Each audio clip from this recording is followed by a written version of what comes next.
Good morning from the berry patch, and it is time for this morning's reading.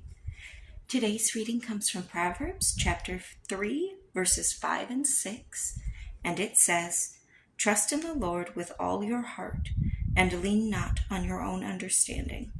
In all your ways submit to him, and he will make your paths straight."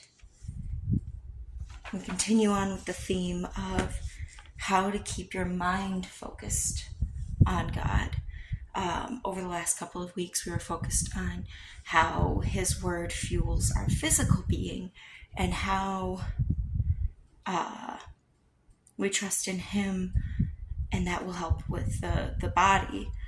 But now we're on to the mind and how to protect that and keep that on track to a healthier form of self-care that honors him.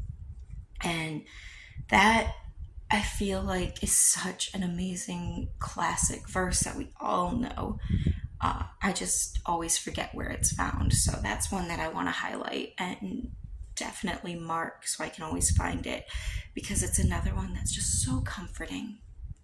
That if we hand everything over to God, if we give him all the control, and we trust him to put us on the right path, then what is there that can stand in our way, right?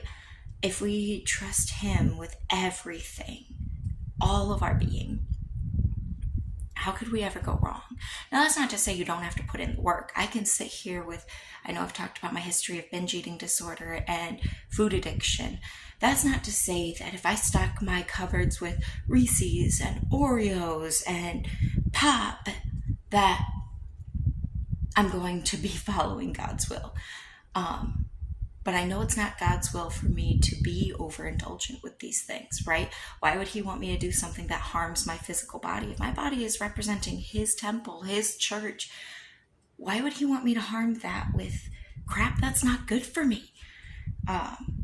So I still have to do the work in making the choices to eat lean meats and to eat veggies and fruits and drink water. That's a choice I have to make, trusting that he's leading that charge, trusting that by making those choices, I am following his path. That's what I mean. We still have to do the work, but God makes his path so obvious if you are actively listening, if you are actively seeking him out. And I highly encourage you to do so.